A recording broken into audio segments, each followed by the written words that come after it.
Hello बच्चों, चलिए प्रश्न को देखते हैं। कह रहा है कि एक बिंदु P से एक्स वाई एवं जेड अक्ष पर बनाए गए लंबों के पाद बिंदु क्रमशः ए बी और सी हैं। प्रत्येक के लिए ए बी सी के निर्देशांक ज्ञात कीजिए, जहां पर बिंदु P दिया गया 3,4,2। तो दिए गए प्रश्न के लिए हमारे पास जो मुख्य अवधारणा है, मुख्य अवधारणा यदि हम इस प्रश्न के लिए देखें तो एक्स अक्ष पर अगर कोई बिंदु अगर हम लेते हैं तो एक्स अक्ष पर किसी बिंदु का जो निर्देशांक होता है, यहाँ पे लिख लेते हैं हम कि एक्स अक्ष पर यदि कोई बिंदु लेते हैं, एक्स अक्ष पर अगर कोई हम बिंदु लेते हैं तो उसका वाई व जेड निर्देशांक शून्य होता है। यानी एक्स अक्ष पे किसी बिंदु का रूप हो जाएगा एक्स कोमा शून्य कोमा शून्य के रूप का।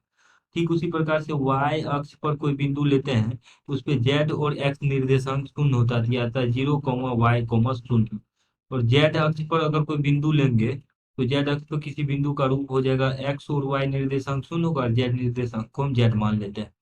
अब देखिए प्रश्न में कह रहा है कि बिंदु पी बिंदु का निर्देशांक 3,4,2 दिया गया है। एक्स अक्ष पे लंबवत खींचा गया है, तो ये एक्स अक्ष मान लेते हैं आपके पास है। तो एक्स अक्ष पे ये जो खींचा गया लंबवत, इसका पाद बिंदु ए है।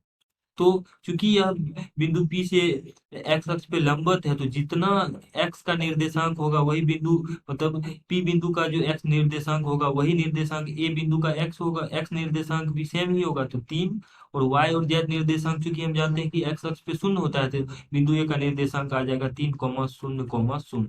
उसी प्रकार से वाई अक्ष की बात करें तो ये अगर आपके पास वाई अक्ष है यहाँ पर, तो वाई अक्ष पर बिंदु P से अगर लंबवत खींचा जाए, बिंदु P का निर्देशांक 3,4,2 है, तो इसका निर्देशांक आ जाएगा। इस पे जेड और एक्स निर्देशांक, मतलब जेड और एक्स निर्देशांक शून्य होते हैं, तो ये आ जाएगा शून्य कॉमा, और वाई निर्देशांक जितना P बिंदु का उतना ही, अगर ये बिंदु B है तो B का भी होगा, तो ये आ जाएगा 0,4,2, मतलब शून्य, क्योंकि जेड निर्देशांक भी तो यहाँ शून्य होगा, तो इसको हमने ले लिया शून्य।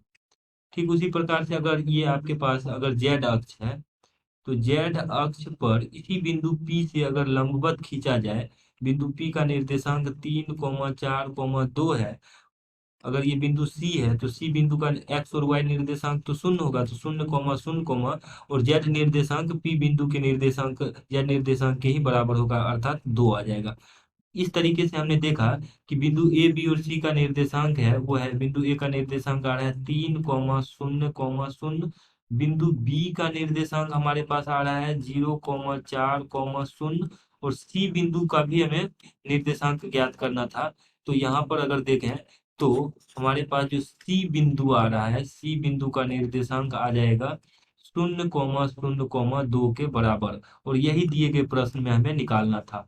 आशा करते हैं कि इस प्रश्न का हल आपको समझ में आया होगा। धन्यवाद।